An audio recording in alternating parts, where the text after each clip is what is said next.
sallallahu ala sayyidina Muhammad wa alihi wa sahbihi wa sallam. Assalamu alaikum, salamun ya Habiballah alaikum.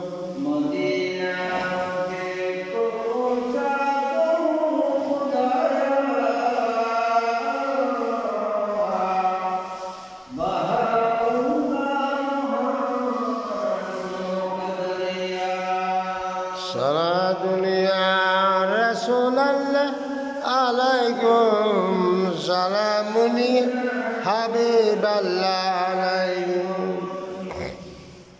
উপস্থিত মহানগর হারামের চতুর্থ মুসল্লিন ইকরাম মুরব্বিয়ানে জানাব ব্রাদারান ইসলাম আসসালামু আলাইকুম ওয়া রাহমাতুল্লাহি ওয়া বারাকাতুহু। ওয়া আলাইকুম সালাম ওয়া রাহমাতুল্লাহি ওয়া বারাকাতুহু। একটি আয়াত কারিমা এনেছেন এবং আপনার মধ্যে কিছু নসিহত করেছেন। আমি প্রথমে আপনাদেরকে আয়াতের অর্থটা সরল অর্থটা আপনাদেরকে বলে দিই। ওয়ায়াউমা নাহশুরুহুম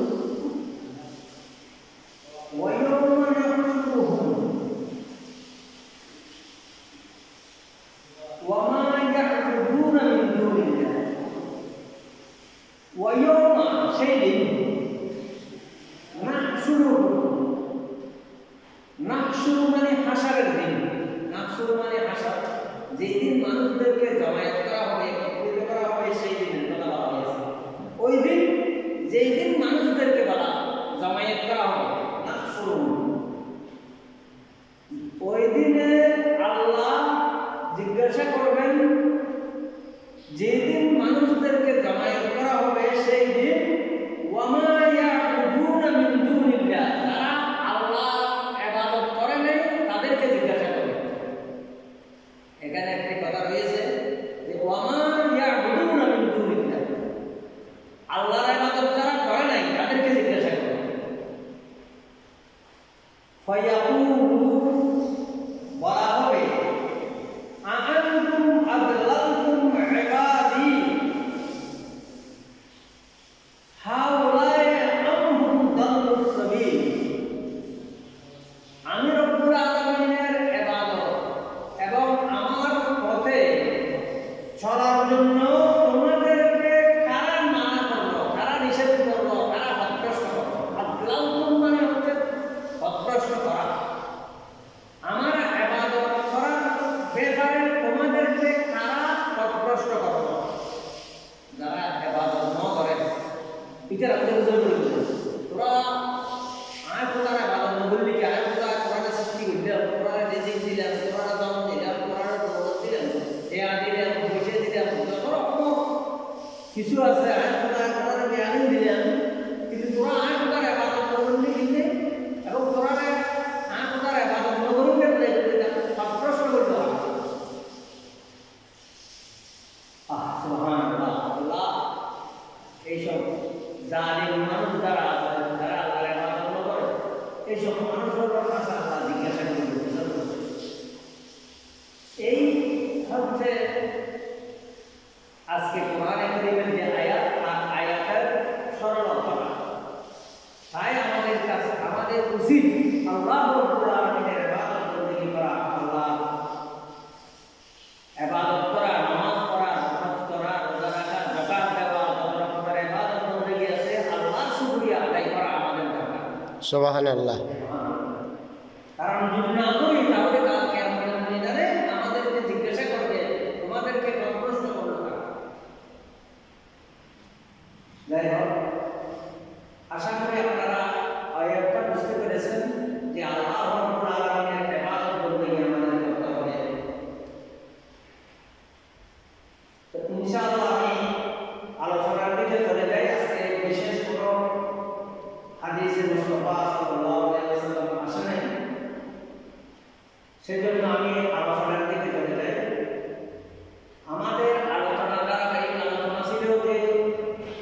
শহীদ কারবালা সম্পর্কে।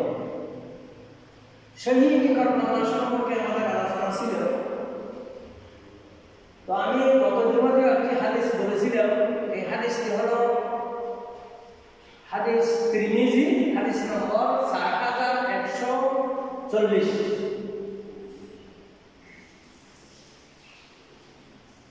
আল্লাহ রাসূল সাল্লাল্লাহু আলাইহি ওয়াসাল্লাম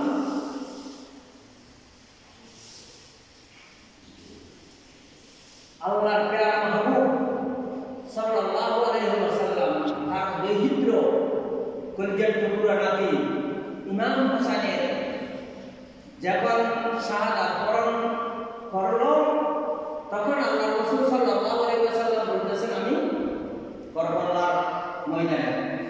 সুবহানাল্লাহ। হাদিসটি আমি আপনাদেরকে এখানে বলেছিলাম, তবে আরবিটাই আমি বলে দিই আপনাদেরকে।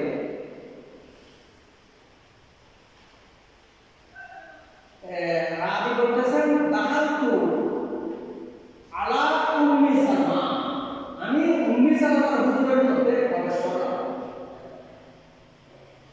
ওয়াহিয়া কামকি, তখন তিনি কাঁদতেছেন। ফকুলতু মা ইয়াবকিকে, হে উম্মি সালমা তুমি কাঁদতেছ কেন? قال رأيت النبي صلى الله عليه وسلم فعلي في المنام, আমি আল্লাহর রাসূলকে স্বপ্ন দেখতেছি। ফিল মানামে মানে ঘুমের মধ্যে দেখতেছি, স্বপ্নে দেখতেছি। ওয়া আলা রাসিহি ওয়া লিহিয়াতিহি তুরাব, আল্লাহর রাসূলের সেরে পাকের মধ্যে মাটি, বালু, মাটি এবং দাড়ি মুবারকের মধ্যে মাটি।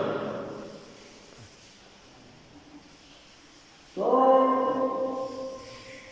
ফকুলতু মা লাকা ইয়া রাসূলুল্লাহ, আমি আল্লাহর রাসূলকে জিজ্ঞাসা করলাম, ইয়া রাসূলুল্লাহ আপনার সেরে পাকের মধ্যে মাটি, দাড়ি মুবারকের মধ্যে মাটি কারণ কি? তখন রাসূল সাল্লাল্লাহু আলাইহি ওয়াসাল্লাম বললেন, শহীদতু কতল হুসাইনে, আর কলিজার টুকরা দহিত্র আমার নাতি আজকে কারবালার প্রান্তর মধ্যে শহীদ হয়ে রাসূল মদিনা শরীফ তাকাই নবাকে আনি কারবালার প্রান্তর দায়া হোসেন রাখে দিই। একদিন কারবালার প্রান্তর মানি, কারবালার প্রান্তর বালু।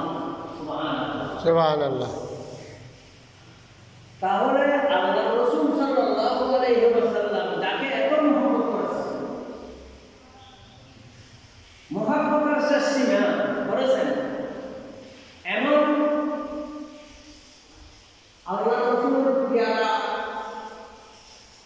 হুসাইন রাদিয়াল্লাহু তাআলা আনহুকে নির্মমভাবে কারবালার প্রান্তের মধ্যে এই জালিম এজিদের সৈন্যরা, এজিদি মুসলমানরা তারা শহীদ করে দিয়েছেন। এমনকি ইমাম হুসাইনের সাথে আরো 32 জন আওলাদ রাসূল, 32 জন ইমাম হুসাইনের সঙ্গী, 32 জন আওলাদ রাসূলকে তারা হত্যা শহীদ করে দিয়েছেন।